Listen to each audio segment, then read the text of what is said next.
Hello and welcome to another Solana tutorial.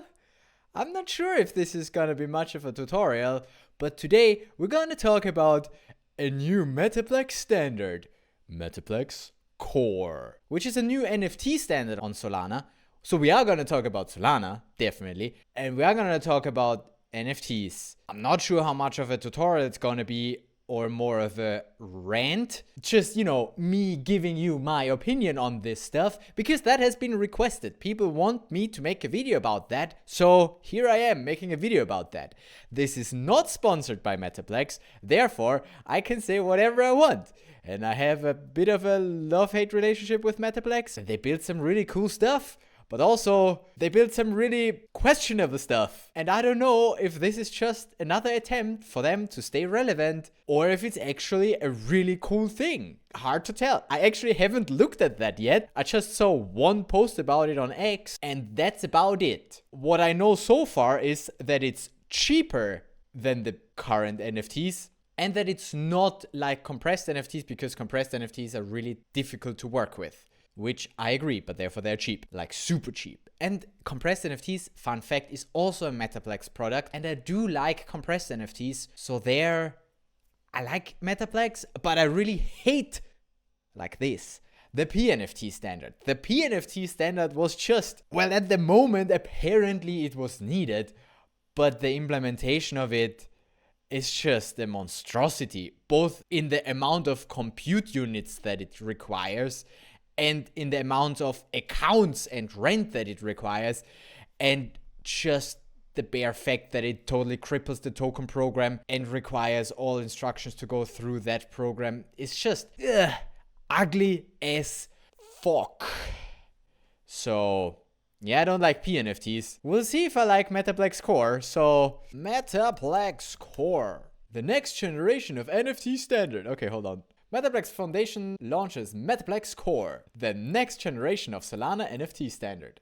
So yeah, I'm just gonna look through that and rant a bit. This is the premise of this video. If you're into that, stick around.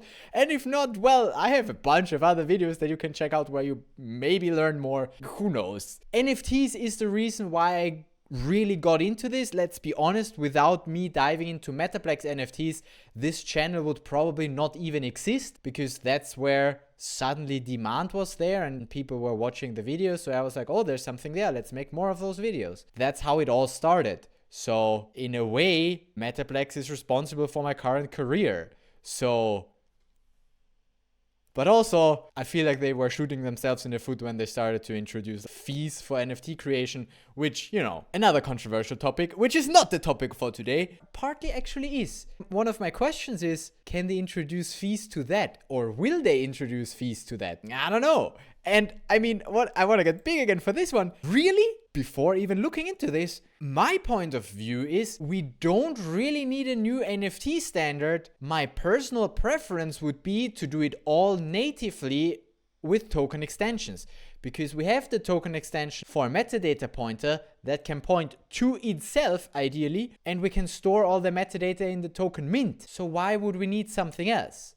Well, because nobody really comes up with a proper standard for token program alone. So Metaplex is like, hey, how about you use this now? And yeah, fair enough. Let's have a look at that. Again, personally, if I would make an NFT, which I won't, but if I would probably just use token extensions natively, because you can do collections as well with token extensions natively. Anyway, I don't know what Core really brings to the table, but let's have a look at that. So Metaplex Foundation is a non-profit, of course, but they still need to make money in order to fund their developers. Therefore, they need profit.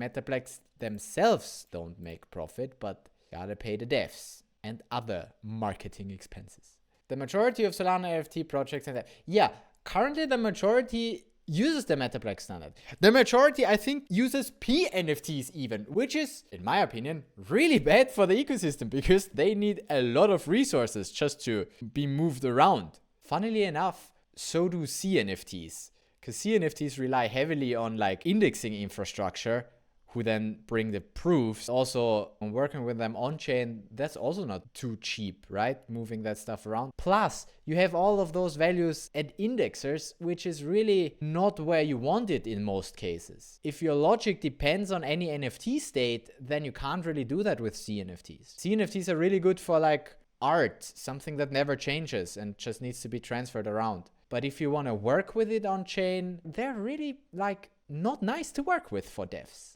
Anyway, I'm getting sidetracked again. Announced the launch of Metaplex Core, a next generation NFT standard. Core improves minting costs, and Solana network load, by over 85% compared to probably P NFTs. So they don't say compared to other implementations, but compared to our really bad implementation. I don't know what the 85%, what that references, but I assume it's PNFTs. Okay, key to cores. Key to cores innovation is a single account model. Yes, single account, please. Combined with a highly flexible plugin system. Have I heard that before? At token extensions is also a plugin system. I can basically plug in the different extensions. You can extend it. While other standards inherit the data for an entire fungible token program, core assets store all key data in a single Solana account. So does that mean you are not using the token program anymore? Which, fair enough, makes sense if you build your own standard because you want the transfers to go through that program anyway.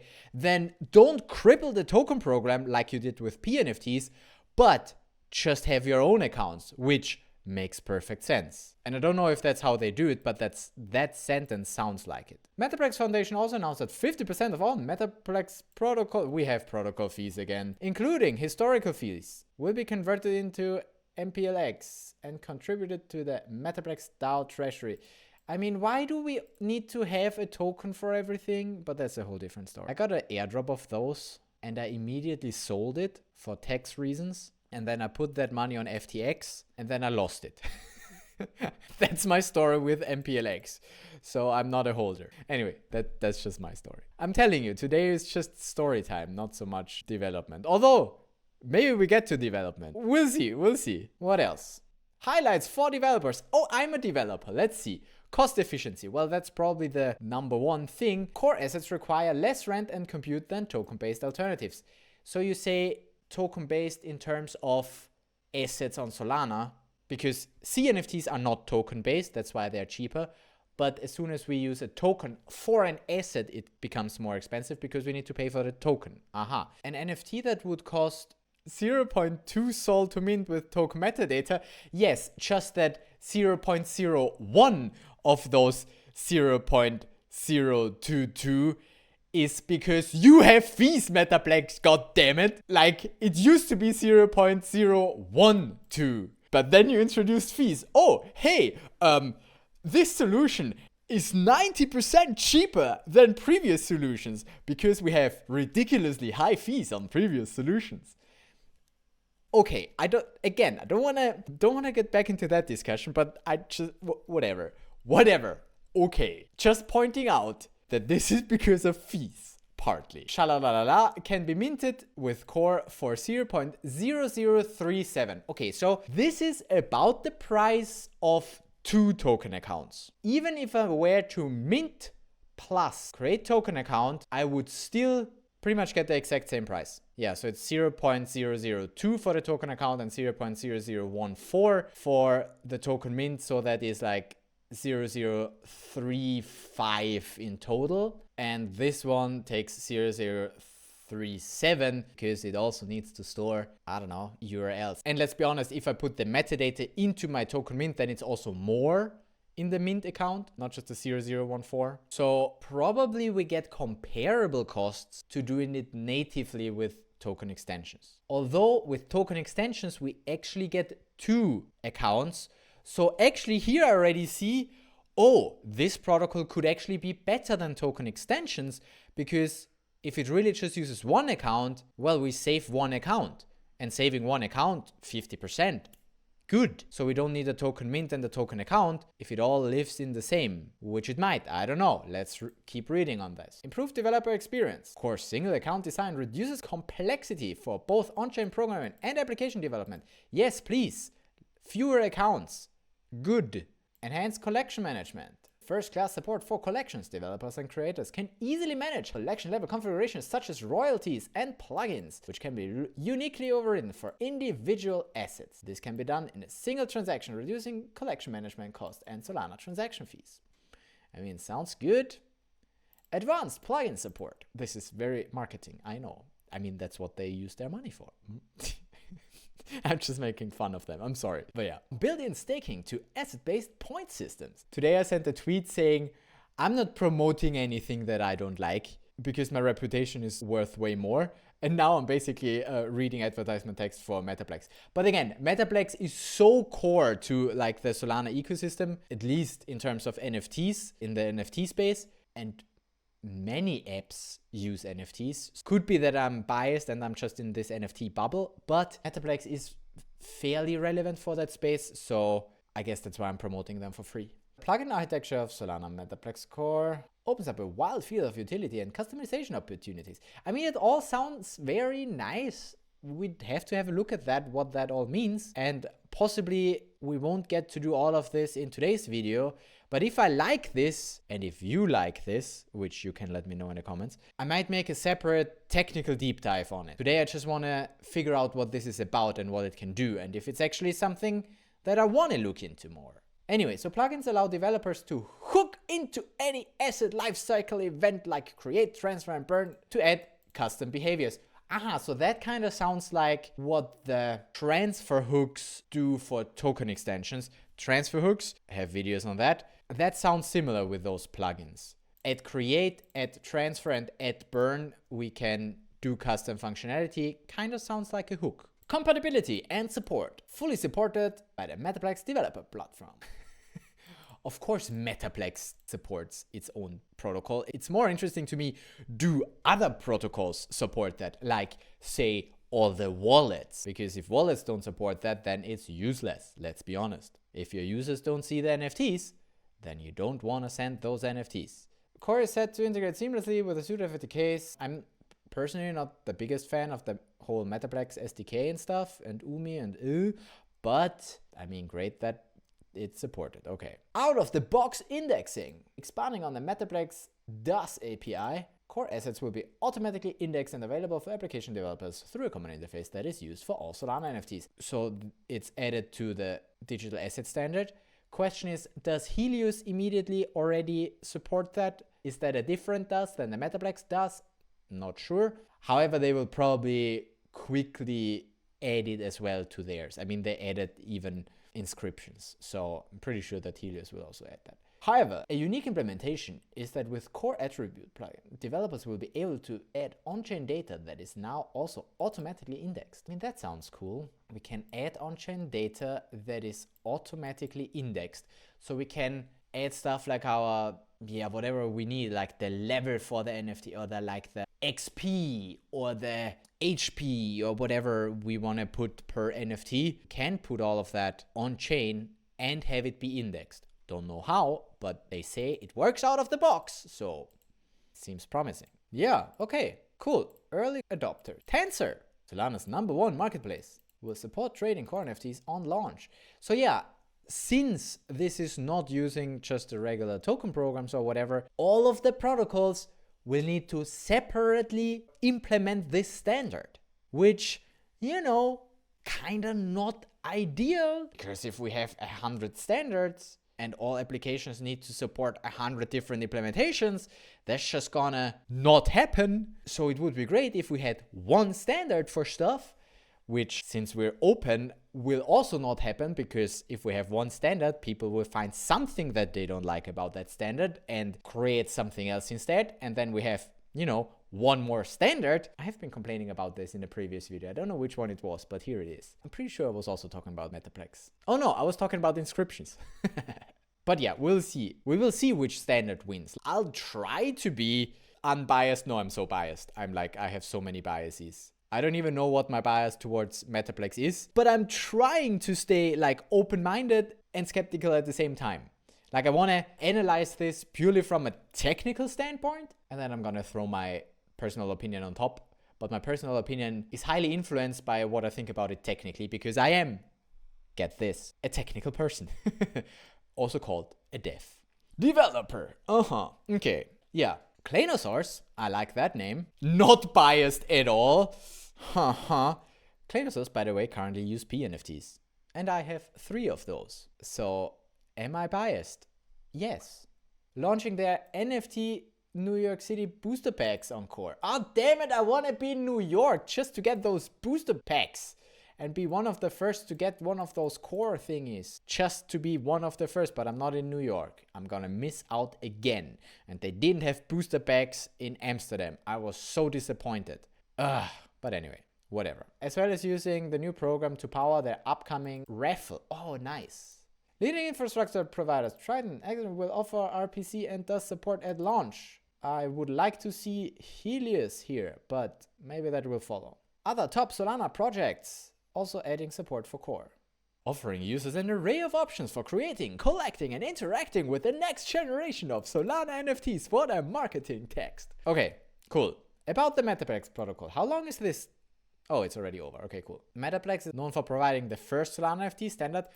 Yeah, which comes out of labs, and then they were like, standards are hard, here, Metaplex, have it, deal with it. They also did the same with addresses, like the .sol. Came out of labs, and then they gave it to Bonfida, and they were like, here, do something with this. We can't be bothered to deal with this. And Bonfida, like, personal opinion, I'm just personally a bit disappointed with what they did with it. It's like, I mean, no wonder there is all domains now, and I'm a fan of them, but it's just sad. .sol domains had so much potential, and it was just... Anyway, whatever. We're talking about NFTs, not domains. I just like to rant today. I just like to rant in general, but today I allow myself to do it in front of the camera. So they provide the first standard, on-chain royalty enforcement, and compressed NFTs. Well, compressed NFTs, I give you that. You did compressed NFTs and you did it well. Not complaining about compressed NFTs. I am complaining about that part though. Metaplex was... the most used protocol on Solana in February. Okay, because in February. Okay, fine. Because you do compressed NFTs and most NFTs. Yes, it is correct. Metaplex is the #1 player when it comes to NFTs. And NFTs are a huge part of Solana. Therefore, you're the most used protocol. Anyway. Yeah, okay. So, Metaplex Core. Another article. Oh, is that the one that we just read? Yeah, that's the one that you just read. Oh, Metaplex Core. Oh, that's an interesting article. Okay. Oh, Metaplex Core. Did I get stuck in a loop here? How do I find out like more about Core? Like, is there a technical like developers? Core, next generation NFT standard. There we go. Now we get to the core of this. So we already see it on top of my head. Metadata, it looks like that's the on-chain part, which is the owner would be the authority. Did you call it owner like the token program and not what? But then there is an update authority, which is an authority, which makes sense. And we have a name and a URI. Okay, that makes sense. We got rid of the symbol because nobody uses symbols. Okay, for fungible tokens maybe, but not for NFTs. Nobody uses symbols for NFTs, let's be honest. That's an artifact that we could totally get rid of. And we did. Cool. So we just have the URI. It's a string that we can link to off-chain metadata. Wonderful. That stays the same. The name stays on-chain. And we have a key owner update authority. Don't ask me what owner and key is. We will figure out though. Overview. Core sheds the complexity and technical depth of previous standard and provides a clean and simple core spec for digital assets. Again, good marketing text, but what is it? The next generation Solana NFT uses a single account design. We've read this. Reducing minting costs and improving Solana network. We've read this. Try out Core's features over at coremetaplex.com. Ahaha. Yeah, classic marketing. Lowest cost, extreme performance, maximum versatility. Single account, single program. Yeah, please split it from the metadata program. We want a separate program because there are limits, like compute limits, that you can have in a block per program. So therefore, having a different program is probably a good thing. And having fewer accounts is a great thing.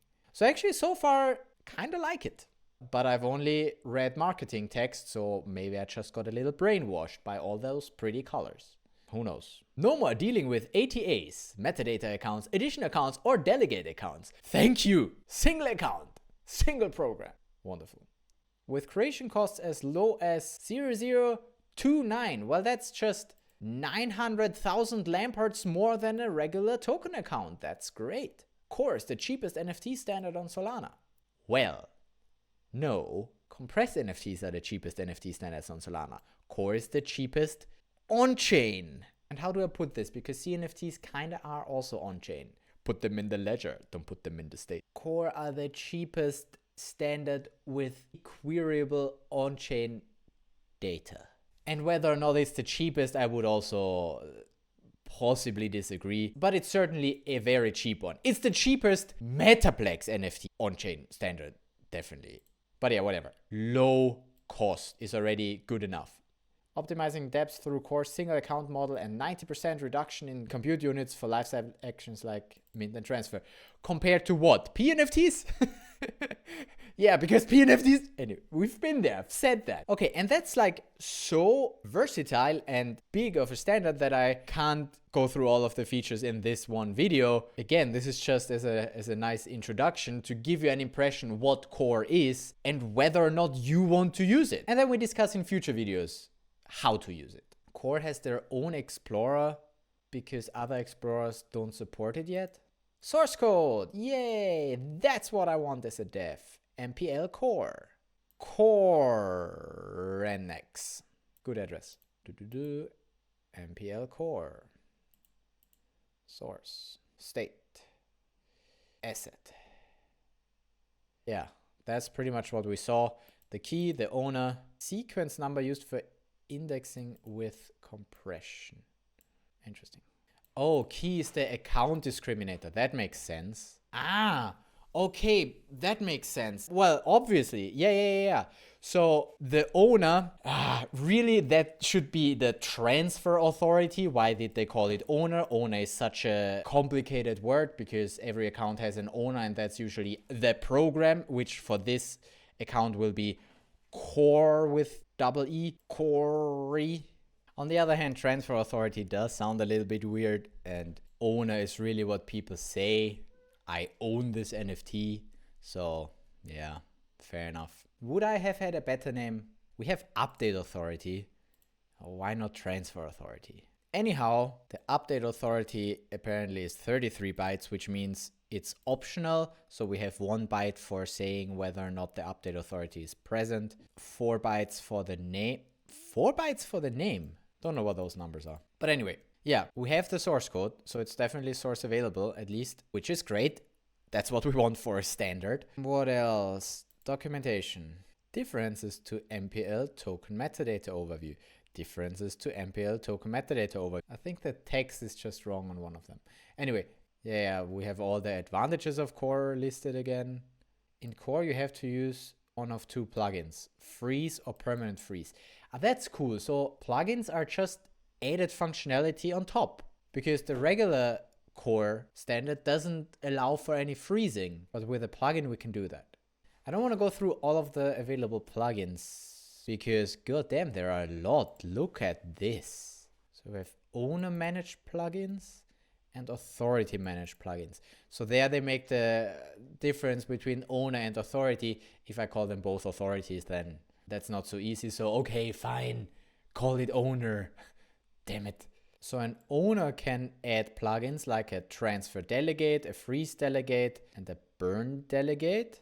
And the authority can add plugins like royalties, update delegate, and attributes. That makes perfect sense that the authority has authority over that stuff and the owner has authority over that because transfer authority, but also freeze authority, burn authority, really. So it's more than just a transfer authority, but it's a different, the owner is a different kind of authority.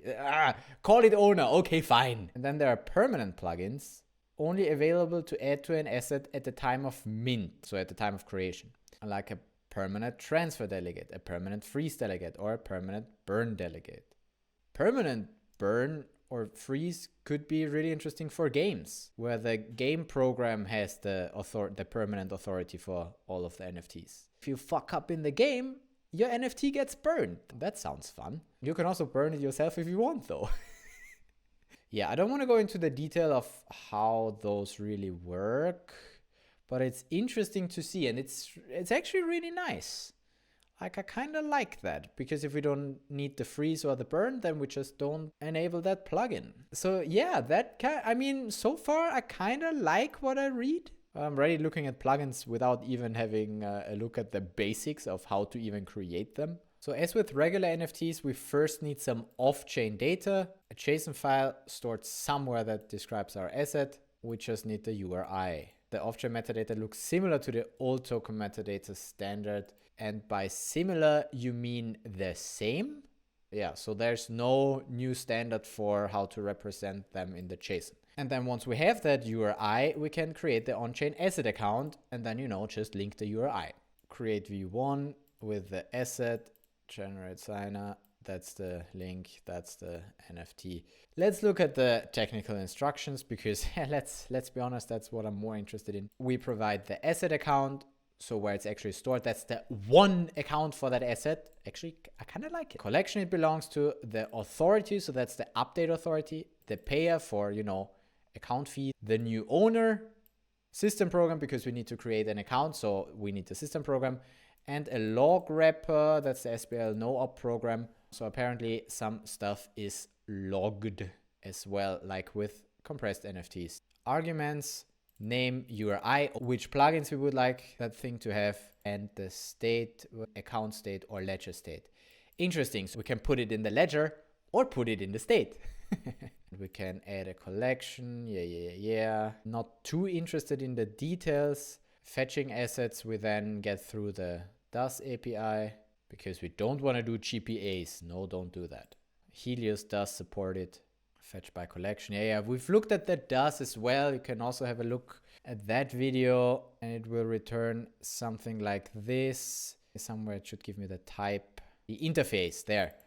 In the interface, we see which type of asset it is, and we'll see MPL core as the type. Then we get stuff like the content index from the JSON, or we will see that it's not a compressed NFT.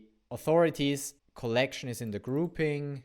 Ownership, there's the owner. And then similar to token extensions, it does also gives us the plugins for this specific MPL core asset, and even royalties. Unknown plugins, interesting.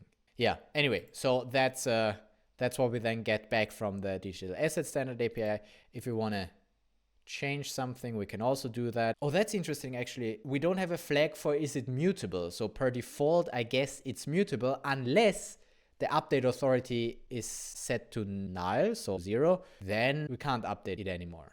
But there's no specific flag for is it mutable, which is a useless field, let's be honest. If you have it mutable, then you need the update authority.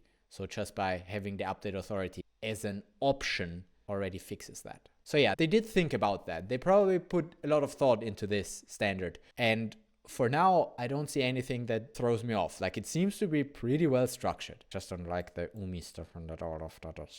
But that's just personal opinion. Not a front-end guy either. Make it immutable, update authority none. Yeah, that's all. We update to update authority none, thereby making it immutable. Cool, that's what I expected, and there it's also in documentation. That's how you do it. Cool, transferring those assets, a simple transfer, which again then goes directly through Core, not through any token program or anything else, just this program that modifies the account itself, the asset account, so changes the owner essentially, and you can burn it if you're the owner or have a burn authority. Not too interested in that right now. That is so. What is an asset? So we have the user wallet and it owns an asset. Remember this graph for regular NFTs where we have, the wallet and then the ATA, the mint account, the metadata account, the master edition or edition account, and the edition marker account. That is now simplified to this. Essentially, not really. We still have the off-chain, but yeah, essentially that's what it is. We have those fields in here. There we go. That's what I meant. It also points to the off-chain. But yeah, This, compared to, careful, close your eyes, it's gonna get bright. This, I mean, is simpler, and simple is good. Not only for understanding, but also for saving compute and rent. Yeah, simple. So thus far, I kind of like it. But I do want to try it out. There was some place where I can try it out. Okay, new wallet. Starts with core.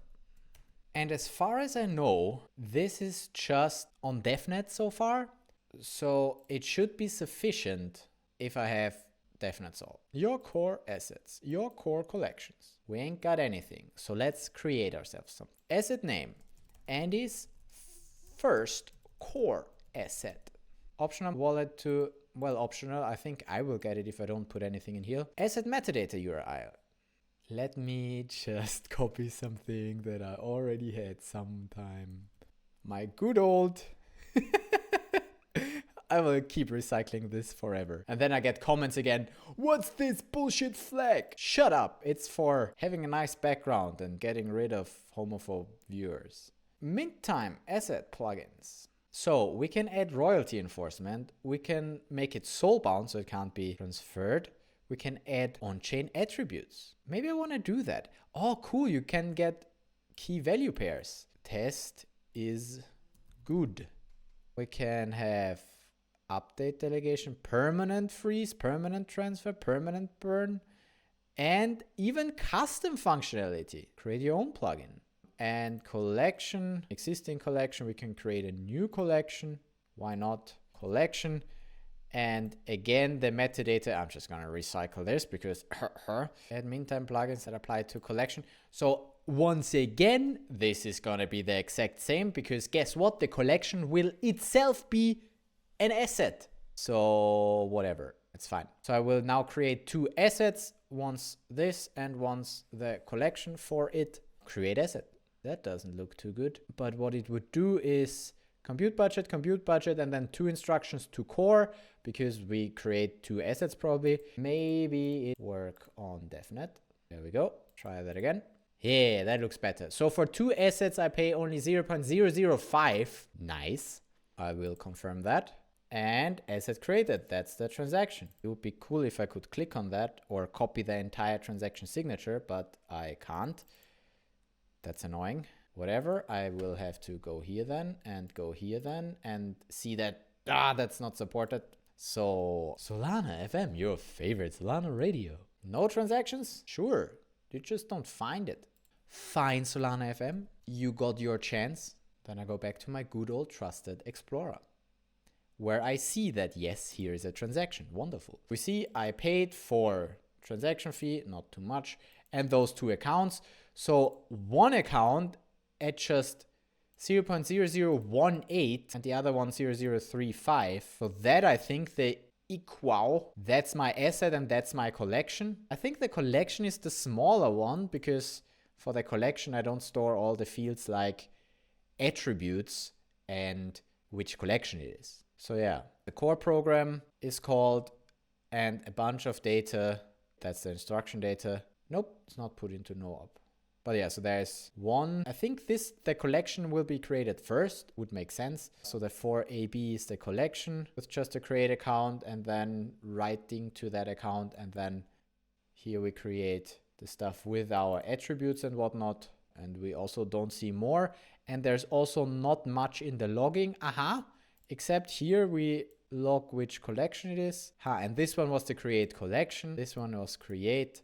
So there is a difference between a collection itself and an asset. Maybe it's not that any asset can be a collection. Maybe there are two different things in this, which kind of makes sense because you probably want to store other things in a collection, like how many are there in that collection and stuff. Collect collection. Collection has key, update authority, name, URI, number minted. There we go. And current size. So the collection tracks how many have been minted and how many we currently have. So it is a different type of asset. Oh, also it doesn't have an owner. Yeah, because it doesn't need to live in somebody's wallet. It's just an asset of that program. Kind of makes sense. It's actually cleaner. The core actually makes a lot of stuff cleaner. So in my wallet, I should now also just see one thing if Phantom would support it, which it doesn't yet. Fine, then now that we've created this, we can go to the Explorer. Haha. And there we see my assets and my collections. I can click on that and I get the details and the asset itself. Description, yeah, that's from within the JSON as well. Update authority type collection. Where did my attributes go though? Because I thought I put in attributes as well. I can burn it, I can freeze it, I can update it because I'm also the update authority. Nice, and I can add those plugins because those can be added at any point. So just for fun, let's transfer it to some other wallet. And it's just one instruction to the core. Now, if I stay in Explorer, I don't have any core assets, but in the collection, this asset, I should now still be able to do all the authority things. Yes, because I'm still the authority, the update authority. Update this asset. Oh, and update attributes. It seems like my test didn't make it on chain. Failed. That costs me actually a little more. Attributes complete, it says. There. Now I get the attributes. They should be somehow on chain. Let's look at that transaction. Did that account get more? Yes, that account got a little bigger such that we can write those attributes on chain, which makes sense. It's very similar to what token extensions does if we store the attributes in the token mint account. I'm pretty sure something very similar happens here. It's stored in the account. There are two transfers. Twice it transfers there. That could be an inefficiency of once for the key, once for the value. But as we saw in a previous video or in a future video, system program transfers actually have very low compute usage, so it's fine. That looks inefficient though. The first one is for creating that plugin. Get it. Okay, so first we for the plugin and then probably we add the metadata, like the key value pair. Cool. Wait, and if I now just add another one, another test with success, update this. Here we just have one system program transfer. Yeah, okay, cool. It's an update plugin instruction. Nice. All right, but yeah, sounds cool. So at least this time we are not crippling the token program. In fact, we're ignoring the token program and we have our own thing by Metaplex, which fair enough. Everybody gotta support that now, but I think it's still the nicer solution than what we have right now with Metaplex. And even with the token extensions and metadata pointer, I think this is still the cleaner solution. Kind of like it so far. Then again, disadvantage, we're still stuck with Metaplex, and Metaplex has control over this. So I will only be happy if that's immutable, but we'll get to a conclusion in a second. First, I can now have a look at the other wallet. The other wallet now looks like this. I have this one asset, and here I have the transfer authority. So I can burn and freeze, but I can't do anything of the authority managed plugin stuff. So that's quite cool. So there we see what that difference is, and that seems to all work. And we had a look at it a little bit on chain as well. I hope you got an intro to Metaplex Core. This stuff is live on DevNet. You can play around with it. You can play around with all the plugins. Should be fairly self-explanatory. All right. I hope that gives you an introduction to the Metaplex Core standard. Next generation of Solana NFTs. Or something like that. I mean, we will see how it is adopted, if it is adopted.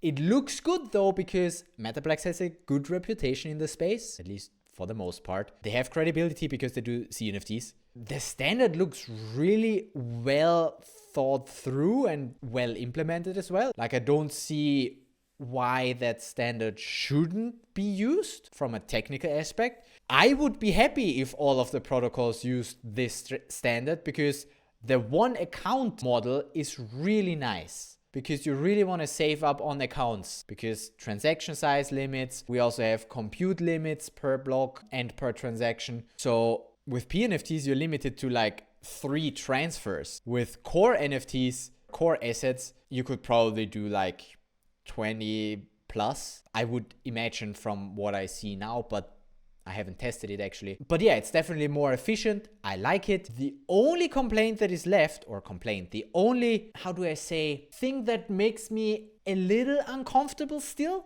is that once again, this program Metaplex has the update authority and they can decide to do whatever with it.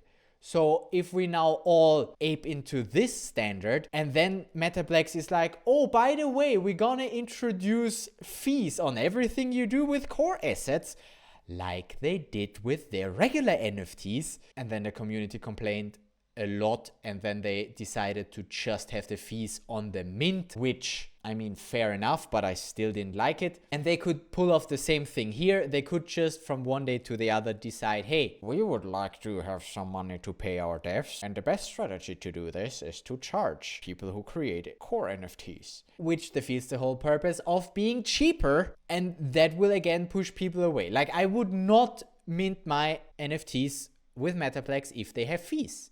Because again, I'm cheap. I would rather go with the native token program. For some reason, I have in my head that those things, like the infrastructure stuff, should be as efficient as possible. And if Metaplex needs to get a grant from Solana Foundation to pay for their development costs, please do so.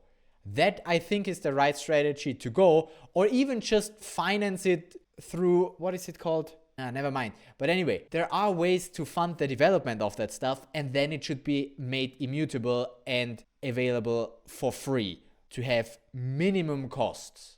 And Metaplex said that for C NFTs, they will never introduce fees, which is great.